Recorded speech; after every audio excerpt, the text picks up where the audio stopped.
우리가 요즘 12월에 들어와서 요한계시록을 계속 나누는데요. 우리 요한계시록 다시 한번 요한계시록 전체에 대한 개관을 함께 우리 표를 보면서 같이 생각하고 기억하기를 원합니다. 요한계시록 개관입니다. 1장은 서론이라 했죠. 지금 공부해야 돼요. 1장 서론은 2장과 3장은 7교회, 아시아에 있던 7교회 편지 이야기입니다. 그리고 4장에서 5장은 하늘의 예배, 이 땅에서 교회가 고통받고 박해받을 때 하늘에서는 어떤 일이 있었는가, 하늘의 예배를 보여주고 있어요. 하늘에서 있었던 일들이죠. 영광의 예배를 보여주고 있습니다. 24장로를 통해서요. 그 다음에 6장과 16장, 6장에서 16장은 4개의 사이클이라 그랬어요. 7개의 인, 7개의 나팔, 7개의 기적, 7개의 대접. 이게 777이 계속 이게 사이클처럼 갔다가 다시 와서 처음부터 다시 돌아가는 그런 사이클 구도로 6장부터 16장까지 이제 기록되어 있습니다. 이것이 조금 복잡하고 어렵다 그랬죠. 그 다음 17장부터 18장은 바벨론의 멸망, 바벨론이라고 하는 그 존재가 멸망을 어떻게 당하는가, 바벨론이라는 존재가 무엇인가를 보여주고요. 19장부터 20장은 예수 그리스도의 승리, 예수 그리스도의 승리를 보여주고, 21장과 22장은 새 하늘과 새 땅, 새 예루살렘을 이렇게 말해준다 그랬어요. 기억하시죠? 계속 이것을 머릿속에 있어야 요한계시록 이런 성경이구나, 이렇게 기록되어 있구나 라고 알 수가 있어요. 우리가 6장부터 16장은 지난주에 우리가 4개 사이클 중에 7인에 대해서 우리가 살펴보았어요. 이제 7나팔, 7기적, 7대접은 오후 예배 시간에 이제 2번에 걸쳐서 같이 나누려고 하고요. 오늘은 17장부터 18장의 바벨론의 멸망, 이 바벨론이라는 존재는 무엇이고 바벨론은 어떻게 멸망할 것인가를 기록한 17장과 18장에 대해서 함께 나누려고 합니다. 바벨론의 멸망을 말씀하면서 1절을 보면 큰 음녀가 받을 심판이라 했어요. 큰 음녀. 이제 바벨론의 심판을 하면서 큰 음녀. 제가 이게 그림을 잘못 그려도 조금 이해를 해주세요.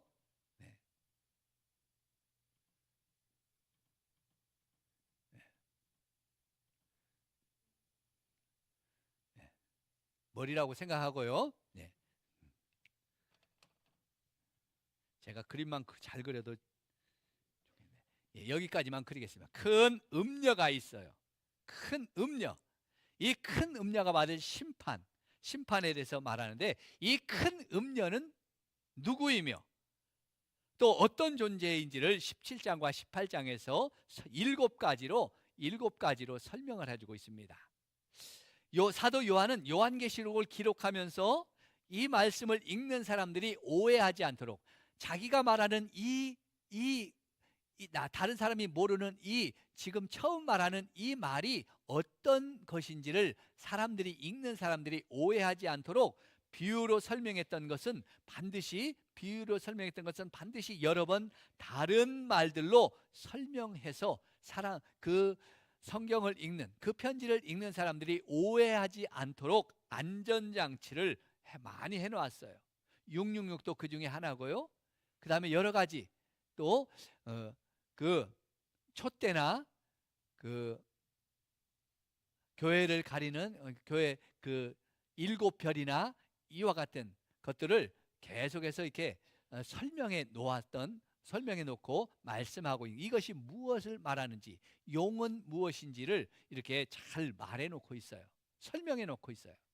자, 오늘 본문에 나오는 큰 음녀라는 이 존재는 본문에 나와 있는 비유의 말씀을 통해서 우리가 여러 번 설명해 놓은 그것들을 찾아봄으로써 확실하게 이 음녀가 이런 것이구나 라는 것을 우리가 같이 알아보길 원합니다. 왜냐하면 이것을 잘 알아야지, 말씀을 통해서 알아야지 자기 마음대로 해석하는 이단들, 자기 뜻대로 해석하는 이단들에 속지 않을 수가 있어요.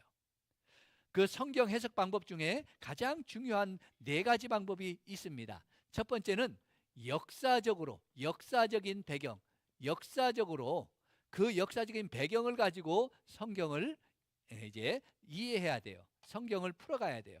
그 다음에 두 번째는 문화적 언어, 문화적인 배경.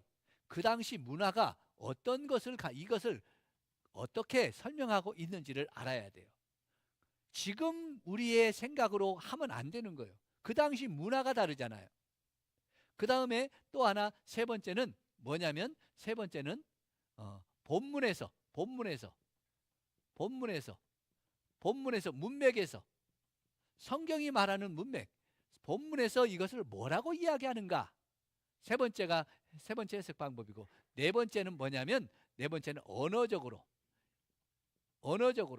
이 단어가 무슨 뜻을 가지고 있는지, 어떤 뜻을 가지고 그 당시 사용했는가, 언어적인 방법으로 이렇게 말씀을 해석하고 나야지 그 다음에 영적인 해석을, 그 다음 상황적인 해석을 우리가 적용할 수가 있다는 거예요. 자, 오늘 첫째 큰 음료를 설명하는데, 첫 번째 1절 한번 같이 보겠습니다. 첫 번째 뭐라고 설명하는지 우리 1절 같이 한번 봅니다.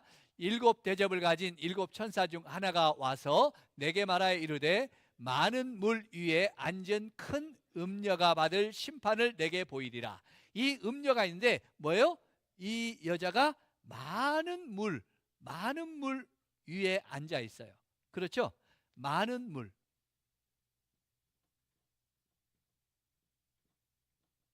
자, 이 많은 물은 무엇일까? 많은 물은 무엇일까? 이것을 본문에서 이야기해주고 있는 15절을 같이 한번 봅니다. 15절, 또 천사가 말하되 내가 본 바 음녀가 앉은 물은 백성과 무리와 열국과 방언이라. 많은 물은 뭐라고 그랬어요? 백성과 열국과, 또 뭐라고 그랬어요? 무리와 방언. 무리, 방언. 무슨 말이에요? 이 여자가 깔고 앉아 있는 물은 진짜 물이 아니라 열국, 백성, 무리, 방언. 그러니까 뭐냐면 이 수많은 민족들을 지배하고 다스리고 있다는 거예요. 깔고 앉았다는 것은. 그죠? 열국들, 많은 나라들을 다스리고 깔고 앉아 있는 존재예요. 예. 누굴까요? 아직은 잘 감이 안 오죠. 그렇다면 두 번째 설명을 3절을 통해서 같이 한번 읽어봅니다. 3절 같이 읽어봅니다. 곧 성령으로 나를 데리고 광야로 가니라. 내가 보니 여자가 붉은 빛 짐승을 탔는데 그 짐승의 몸에 하나님을 모독하는 이름이 가득하고 일곱 머리와 열 뿔이 있으며, 이 여인은 붉은 빛 짐승을 타고 있어요. 짐승을 타고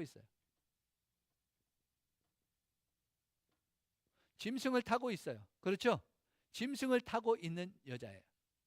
근데 이 짐승에는 하나님을 모독하는 이름이 가득했어요. 이 짐승은 선한 짐승이에요, 나쁜 짐승이에요? 악한 짐승이죠. 하나님을 대적하는 짐승이죠. 하나님을 대적하는, 욕하는 그 이름이 가득한 짐승이에요.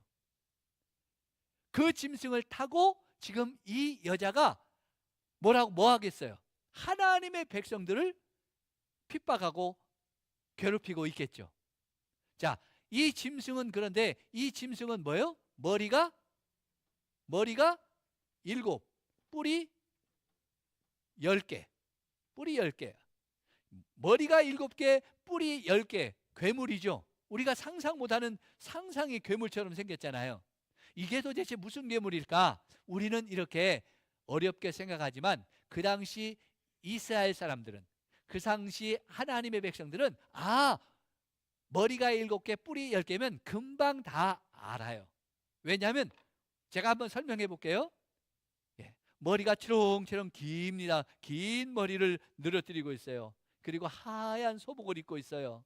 그리고 사또하고 나오면 이 여자는 누구예요? 무슨 귀신이요? 처녀 귀신. 우리 말 안 해도 다 알잖아요. 다 알죠? 이 여자를 다른 여자라고, 그분 영부인이야, 그런 사람 없죠? 그렇죠? 그런 것처럼 다 우리는 그렇게 말하면 다 알아요. 중국 사람들은 이렇게 툭툭 튀고 나오면 뭐예요? 왜? 그 사람들 다 알아, 그냥 그렇게 이야기하면. 그런 것처럼 이 이스라엘 백성들은 이스라엘 백성들은 머리가 7 뿔이 10개다 하면은 무엇을 근거로? 다니엘서 7장을 근거로. 다니엘서 7장에는 머리가 7 뿔이 10개의 그 짐승이 나오고 있어요. 그 짐승이 나오면서 그 다니엘서의 해석하기를 하나님의 백성을 괴롭히는 그 악한 존재를 말하고 주고 있어요. 다니엘서 7장은 집에 가서 읽어보세요. 네. 그래서 이제 하나님의 백성을 괴롭히는 존재, 하나님의 백성을 박해하는 존재, 그러면 이스라엘 백성들은 머리가 7 뿔이 10개야 이렇게 말하는 거예요. 이렇게 말하고 있어요. 지금 그러니까 머리가 7 뿔이 10개인 이 붉은 짐승, 하나님의 이름을 모독하는 이름을 가득하게 이름에 자기 몸에 붙이고 있는 이 짐승은 지금 뭐라는 거예요? 하나님의 백성을 괴롭히고 하나님의 백성을 핍박하는 존재예요. 그 짐승을 타고 이 여인이 그 짐승의 세력을 가지고 이 여인도 뭐예요? 이 여인이 음녀라 그랬죠? 음녀가 이제 그 짐승을 타고 뭐 하겠어요? 하나님의 백성들을 괴롭히고 핍박하고 박해하고 있는 거예요. 자, 아직도 이 여자가 누군지 모르잖아요. 세 번째 5절을 보면 5절을 한번 같이 읽어보겠습니다. 세 번째 5절 같이 읽습니다. 그의 이마에 이름이 기록되었으니 비밀이라 바벨론이라 땅의 음녀가들과 가증한 것들이 엄이라 하였더라. 이 음녀의 이마에 뭐라고요? 바벨론이라 이렇게 이름이 써 있어요. 바벨론이라는 이름이 딱 써 있어요. 바벨론? 이 바벨론이 무슨 의미일까요? 자, 사도 요한이 살고 있던 1세기, 이 사도 요한이 요한계시록을 기록하고 있던 그 1세기 시대에 이 로마 제국이 세상을 다 지배하고 점령하고 다스리고 있을 그 시대에 세상에는 바벨론이라는 나라가 있었을까요? 없었을까요? 바벨론이라는 나라가 있었어요? 없었어요? 없어요. 이 바벨론 제국은 BC 539년에 이 바사 고레스 왕에게 멸망당하고 완전히 멸망당하고 역사 속에서 사라진 나라예요. 그 후에 바벨론이라는 나라는 한 번도 역사 속에서 다시 등장하지 않아요. 그런데 바벨론이라 그랬어요. 왜 바벨론이라고 했을까? 이 요한계시록이 기록될 당시에 이 성도들의 편지나 그 당시 여러 가지 이렇게 기록을 보면 어떤 한 나라를 저 나라는 바벨론 같아, 꼭 바벨론 같아, 바벨론이야 이렇게 부르는 지칭하는 나라가 있었어요. 왜냐하면 그 당시에는 그냥 그 박해 시대이기 때문에 직접 그 나라의 이름을 언급할 수가 없어서 직접 그 나라의 이름을 언급하고 욕하면 잡혀가고 죽임을 당하니까 저거 바벨론 같아 이렇게 은밀하게 말하는 나라가 있었어요. 왜 그 나라를 바벨론이라 그렇게 사람들이 불렀을까? 그 이유는 좀 기니까 다음에 제가 설명해 드릴게요. 자, 이제 네 번째 설명은 6절에 나와 있습니다. 뭐라고 그 음녀를 설명하고 있는지 우리 6절을 같이 한번 읽어봅니다. 또 내가 보매 이 여자가 성도들의 피와 예수의 증인들의 피에 취한지라. 내가 그 여자를 보고 놀랍게 여기고 크게 놀랍게 여기니. 자, 네 번째는 뭐예요? 피에 취했어요. 피에 취했어요. 붉은 피에 피에 취했어요. 이 여자가 그러니까 붉은 포도주에 취해 있는데 이 붉은 포도주는 포도주가 아니라 뭐예요? 피요. 누구의 피라고 그랬어요? 성도들의 피와 예수 그리스도의 예수의 증인들의 피에 취했다 그랬어요. 이 여자가 피를 마시고 취했는데 누구의 피? 성도들의 피, 예수를 증언한 증인들의 피에 취했다. 적게 마셨어요? 많이 마셨어요? 많이 마셔서 피에 흠뻑 취했어요. 이 여자는 그러니까 다른 사람을 괴롭히지 않아요. 다른 사람은 모든 사람들을 괴롭히는 사람이 아니에요. 누구만? 예수 믿는 사람만, 예수의 증인들만 잡아서 죽이는 자예요. 그렇다면 이 음녀의 존재는 누굴까? 이 음녀의 존재는 누굴까? 다섯 번째 설명은 8절에 나와 있습니다. 이 음녀의 존재를 뭐라고 하는지 8절 한번 같이 봅니다. 내가 본 짐승 전에 있다가 지금은 없으나 장차 무정행으로부터 올라와 멸망으로 들어갈 자니 땅에 사는 자들로 창세기로부터 그 이름은 생명책에 기록되지 못한 자들의 이전에 있었다가 지금은 없으나 장차 나올 짐승을 보고 놀랍게 여기더라. 이 음녀의 특징이 뭐라고 그랬어요? 전에는 있었어요. 전에는 있었어. 지금은요? 지금은 없어. 근데 장차 나올 짐승이다 그랬어요. 여러분, 전에는 있고 지금은 없고 나중에는 장차 올 사람, 장차 올 존재. 이 어떤 설명을 하는 분은 누구예요? 성경에 비슷하게 설명하는 분 있잖아요. 1장 8절에 보면 우리 예수님, 우리 주님을 설명할 때 뭐라고 그래요? 전에도 계셨고 지금도 계시고 장차 오실 분. 우리 주님을 그렇게 설명하고 있죠. 우리 예수님은 전에도 계셨어요. 지금도 계셔요. 지금도 살아 계세요. 그리고 장차 이 땅을 심판하러 오실 분, 이렇게 설명할 때 우리 예수님을 설명해요. 그것처럼 이 음료를 설명할 때 전에도 있었고 근데 지금은 없어요. 그런데 장차 와요. 아주 자기를 마치 예수님처럼, 마치 구원자처럼, 마치 자기를 신인 하나님처럼 이렇게 소개하고 있다는 거예요.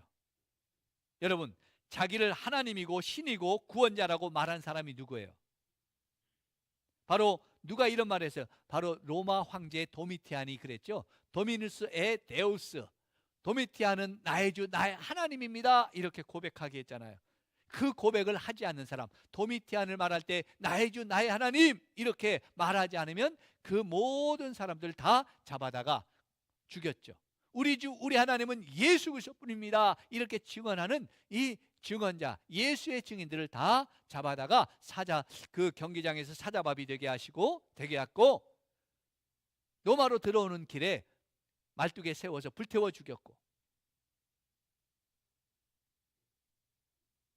이 모든 성도들을 죽였던 이 도미티안이 마치 자기가 하나님, 나의 주 나의 하나님이라 불렀던 이 도미티안의 모습을 보여주고 있는 거예요. 전에도 있었고 지금은 없으나 장차 올 자라, 이렇게 말하면서요. 이렇게. 네 번째, 다섯 번째가 뭐예요? 마치 자기가 구원자처럼 이렇게 설명하고 있어요. 포장하고 있는 것을 보여주고 있습니다. 자, 여섯 번째 설명은 9절에 나와 있습니다. 우리 한번 9절 말씀을 같이 한번 읽습니다. 지혜에 있는 뜻이 있으니 지혜에 있는 뜻이 여기 있으니 그 일곱 머리는 여자가 앉은 일곱 산이라 그랬어요. 자, 일곱 산. 이제 그 여자가 일곱 머리 일곱 산에 앉아 있습니다. 일곱 산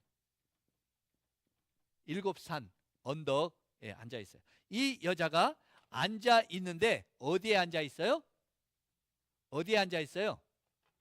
일곱 언덕, 일곱 산. 이렇게 하나, 둘, 셋, 넷, 다섯, 여섯, 일곱, 이렇게 일곱 산 위에 앉아 있어요. 그 당시 이 일곱 머리와 일곱 산을 깔고 앉아 있다, 일곱 머리 일곱 산이라고 하면 그 당시 로마 사람들은 알았을까요? 몰랐을까요? 일곱 머리 일곱 산 하면 로마 사람들은 그 당시 다 알았어요. 이거 뭘 이야기하는지를 알았어요. 왜냐하면 이것은 이 로마의 건국 신화와 연결되어 있어요. 로마의 건국 신화. 우리나라도 우리나라의 건국 신화가 있죠. 그것이 사실이든 아니든 우리는 그렇게 우리나라 사람이라면 다 그렇게 이야기하잖아요. 너희 나라가 어떻게 건국됐냐? 아, 우리나라는 뭐예요? 누가요?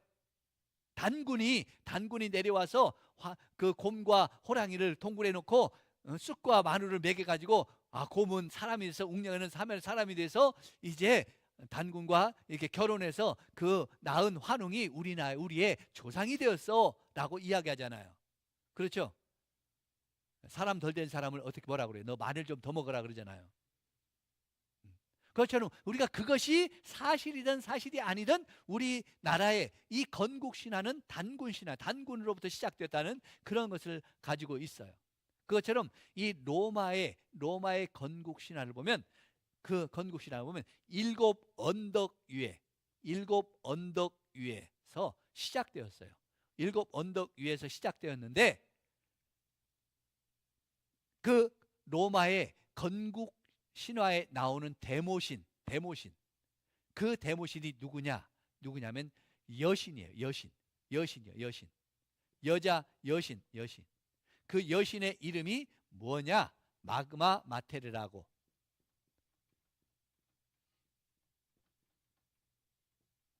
마그마 마테르라는 여신이에요. 이 마그마 마테르가 다른 말로는 시벨레라는, 역사에는 시벨레라고 이렇게 나오고 있습니다. 역사책에는 시벨레라는 이름으로 나와 있어요. 이 마그마 마테르라는 그 여신이 일곱 언덕 위에서 로마 제국을 시작했어요. 그래서 로마 하면 강한 군인들을 상징할 수 있잖아요. 강력한 군사, 이런 제국을 건설한 로마의 그런 강력한 군사의 힘을 해서 남자를 상징할 수가 있는데, 왜 로마 하면 로마를 그러면 음녀라 했냐, 음녀라고 포기했냐 라고 하면 그 바로 건국 신화에 나오는 그 마그마 마테르가 여신이기 때문에 로마를 지칭할 때 뭐라고 그래요? 그거 여성명사로 사용하고 있는 거예요. 남신이 아니라. 자, 우리가 이 그리스 헬라 시대는 남신이 주신이었어요. 제우스 신. 그리고 헤라클레스 같은 굉장히 힘이 강한 남신들이 그리스의 주신이었어요. 그런데 로마 시대는 여신이 주신이에요. 이 로마 제국을 건국한 이 데모신이 여신 마그마 마테르인 것처럼, 로마의 주신이 마그마 마테르가 주신인 것처럼, 그 아시아의 수도였던 그 에베소의 주신이 누구였어요? 에베소의 주신이 누구예요? 누구죠? 아데미 여신이었잖아요. 아데미 여신. 이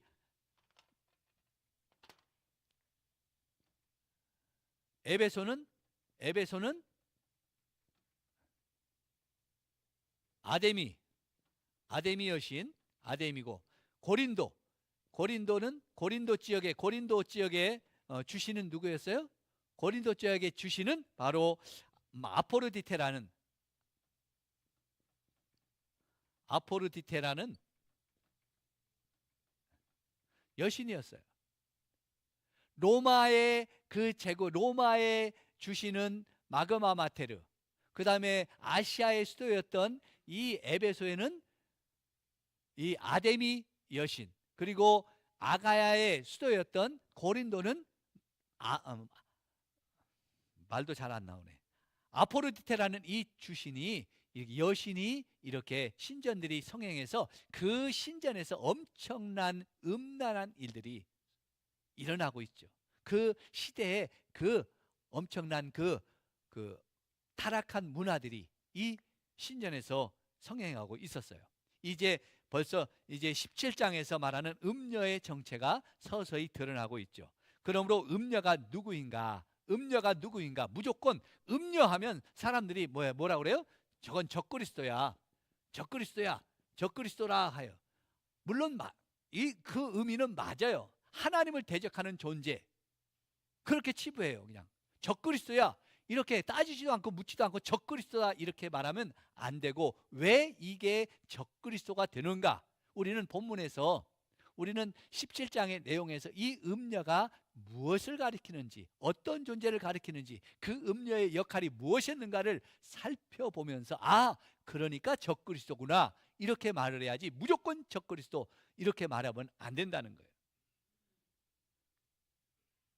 우리가 역사적인 배경, 문화적인 배경을 통해서 살펴보고 그것을 오늘날 우리가 적용을 해야 되죠. 우리의 삶 속에. 마지막 일곱 번째 우리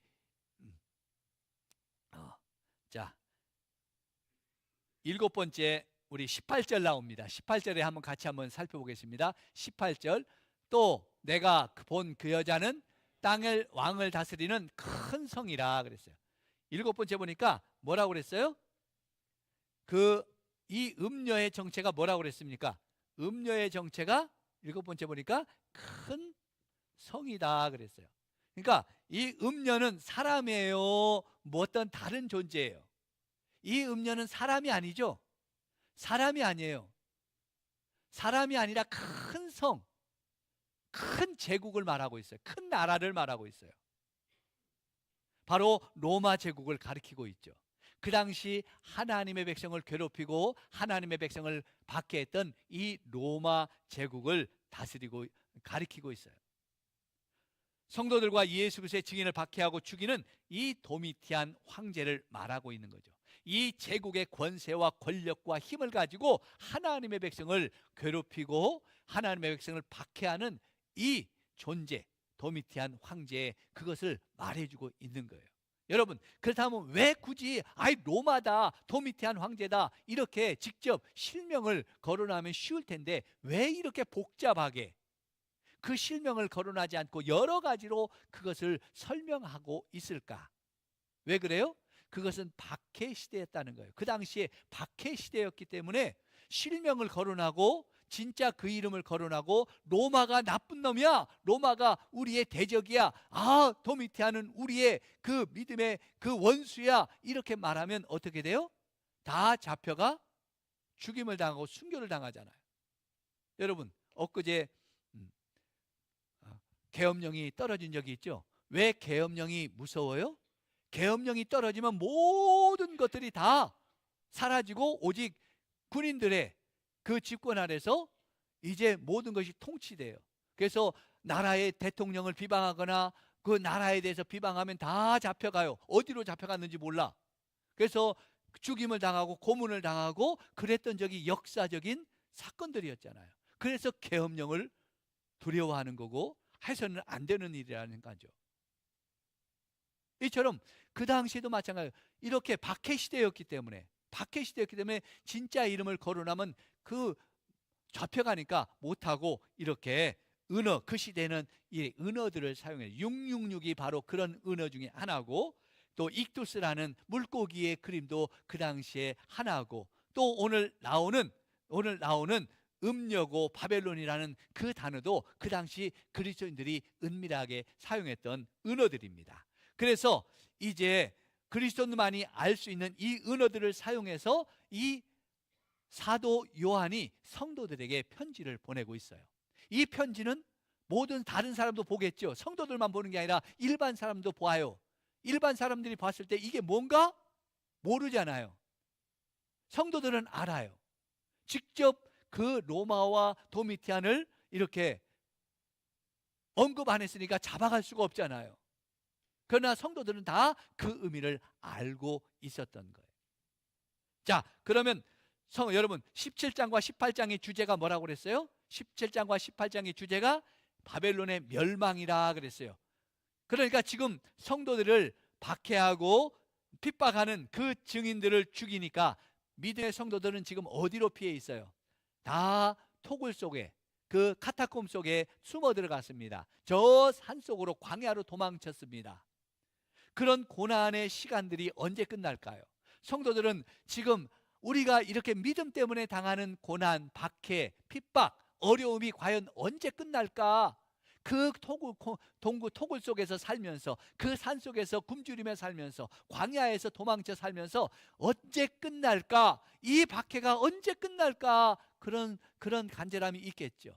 그런데 가만히 보니까 로마 제국을 보니까 더 그 당시에 왕성하게 부흥하는 시대예요. 로마 제국이 무너질 조짐이 아니라 더 크게 번성하던 시대예요. 저 황제, 우리를 박해하는 도미티안 황제를 보니까 더 젊고 더 건강하고 언제 죽을지 몰라. 안 죽을 것 같아요. 그 권세가 무너지지 않을 것 같아요. 그럴 때 성도들이 얼마나 절망스러웠겠어요. 우리가 언제까지 이런 박해를 박해야 되나? 언제 이것이 끝날까? 실망하고 좌절하고 절망하고 믿음을 포기하려고 하는 사람들이 얼마나 많았겠어요.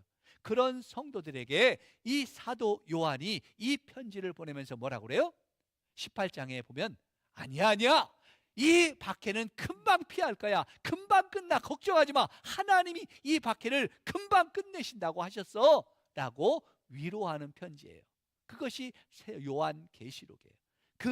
그 말씀이 이제 이 바벨론이 멸망할 것이다. 그런 엄청난 하나님의 백성들을 괴롭히는 이 음녀가 어떻게 망할 것인가를 18장에서 이제 계속해서 보여주고 있어요. 1장에서 1절부터 2절, 10절, 19절 계속해서 어떻게 보여주냐? 그 바벨론의 한날의 재앙이 임할 것이다 라고 말합니다.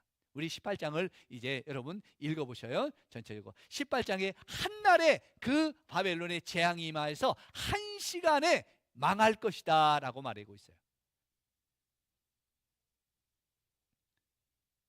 다니엘서 5장을 근거로 이 말씀을 하는 거예요. 그 바벨론이 한날, 바벨론처럼 한날의 재앙이 임하여서 한 시간에 망한다 그랬어요. 왜 이 바벨론이 그렇게 망했거든요. 다니엘서 5장에 보면 이제 벨사살 왕이 잔치를 하다가 먹고 마시는 잔치를 하다가 하룻밤에 그가 죽임을 당해요. 그 왕이요. 자기 그렇게 망할 줄 몰랐어요. 놀고 먹었어요. 걱정 없이 먹다가 잔치하다가 하룻밤에 이 바사의 고레스 왕의 침략을 받고 하룻밤에 죽임을 당하잖아요. 절대로 바벨론이 무너지지 않을 것 같았어요. 그 바벨론 제국은 절대로 무너지지 않을 것 같은 제국이었어요. 세계에서 가장 큰 나라였어요. 가장 강한 나라였어요. 메데바사는 저기 한쪽에 작은 나라였어요. 하도 바벨론 제국이 괴롭히니까 메데바사 왕이 우리 좀 이제 조금 괴롭히지 마 하고 짜증을 내면서 한번 대들었던 것이 이 고레스가 그냥 바벨론을 쳐들어왔던 목적이에요. 이길 줄도 몰랐어요. 그런데 하나님의 역사로 이 바벨론이 하루아침에 무너져 버려요. 바벨론 성은 절대로 무너지지 않은 성이었어요. 왜냐하면 삼중의 구조를 가지고 있던 그런 성이었기 때문에 이게 왜냐하면 바벨론 왕이 삽니다. 그 다음에 성이 있습니다. 그 다음 성이 있습니다 했어요. 이 세 개로 성이 있었어요. 그런데 그 중간마다 뭐가 있었냐? 그 중간마다 그 가운데마다 성이 하나 있으면 뭐가 있었냐? 그 안에는 강이 있었어요. 저수지가 있었어요. 그리고 여기에 들어오려면 문만 있었어요. 문으로밖에 안 들어왔어요. 여기도 저수지가 있고 여기가 저수지도 있고 그래서 이 성은 뚫을 수가 없어요. 한 번도 무너진 적이 없어요. 그런데 고레스가 정사에 보면 강을 건너 가서 이겼다라고 하고 야사에 보면 하수구로 들어갔다는 말이 나와요. 하수구로 들어갔어요.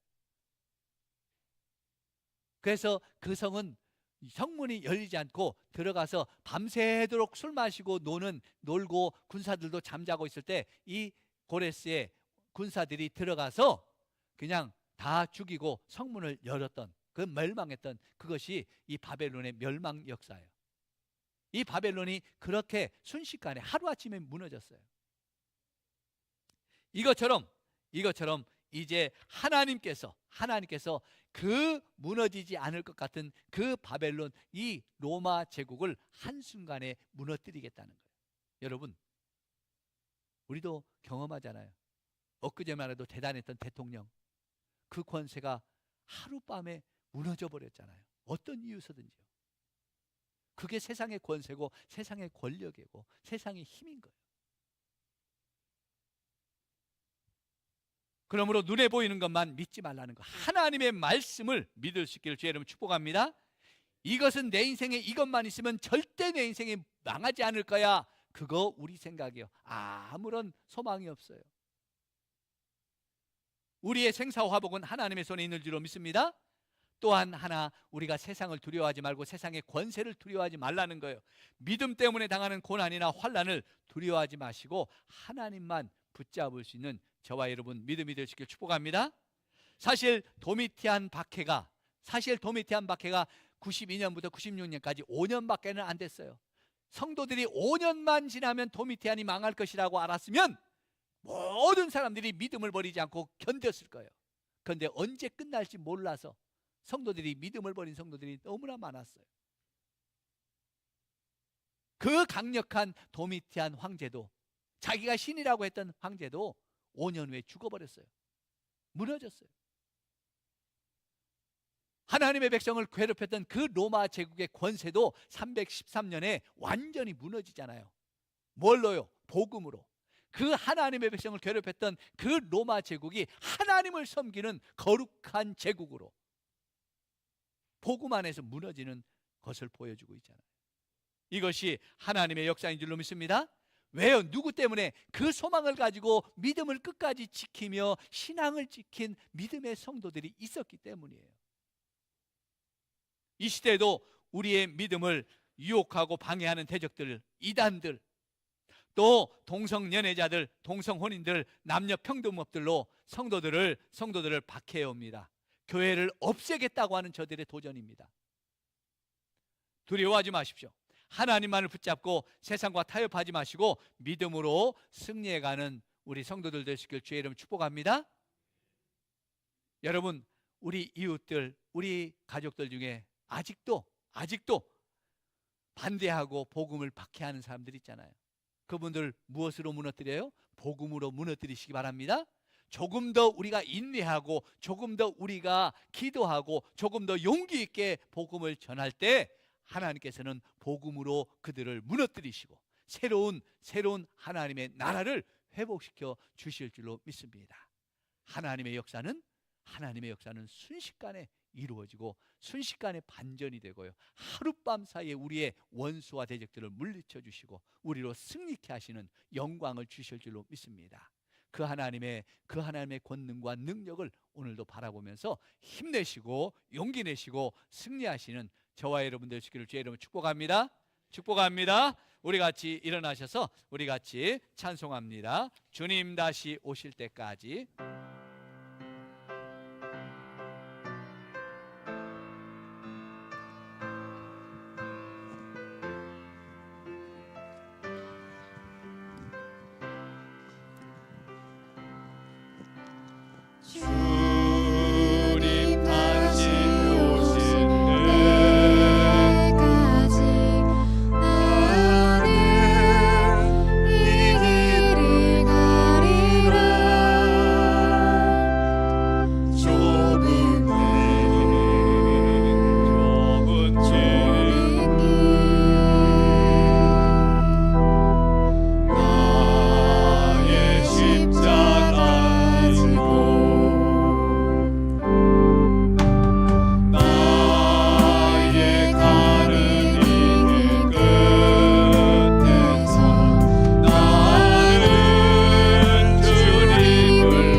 자들이 있습니다. 세상의 죄악들이 성도들을 유혹하고 있습니다. 이런 시대에 하나님, 우리가 낙심하지 않게 하시고 예수 그리스도가 재림하시는 날 이 모든 심판이 임할 것을 알게 하여 주시옵소서. 믿음의 유혹과 핍박을 끝까지 이겨내고 승리하는 성도들 되게 하여 주시옵소서. 반대하는 자들을 복음으로 무너뜨리게 하여 주시옵소서. 우리 같이 기도합니다. 하나님 아버지, 아버지, 이 시대에 복음을 반대하고 박해를, 교회를 박해하는 자들이 있습니다. 아버지, 하나님, 세상의 죄악들로 아버지, 우리를 유혹하는 자들이 있습니다. 아버지, 하나님, 우리가 낙심하지 않게 하시고 예수 그리스도께서 오시는 날 이 모든 것을 아버지여 심판하실 줄로 믿습니다. 하나님, 믿음의 유혹과 핍박을 끝까지 이겨내고 승리하는 성도들 되게 하시고 아버지, 반대하는 자들을, 박해하는 자들을 복음으로 무너뜨릴 수 있도록 하나님이여 은혜를 베풀어 주시고 용기를 더하여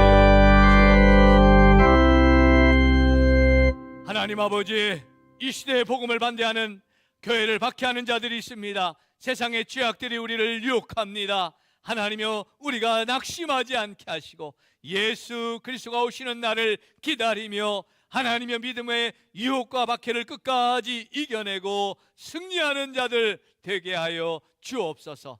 박해하고 반대하는 자들을 복음으로 무너뜨리게 하여 주옵소서. 이제는 우리 주 예수 그리스도의 은혜와 하나님 아버지의 놀라우신 사랑하심과 성령 하나님의 감화 감동하심과 역사하심과 축복하심이 오늘 우리의 삶 속에 오는 믿음의 유혹들, 박해들을 우리가 끝까지 말씀 붙잡고 승리함으로 하나님의 영광에 참여하며 승리의 기쁨을 누리는 승리가 성도가 되기를 원하는 우리 모든 성도들, 그 심령 위에와 가정과 일터와 생업 위에, 이 나라와 이 민족 위에와 우리 성산교회 위에 이제로부터 영원토록 함께 있을지어다. 아멘.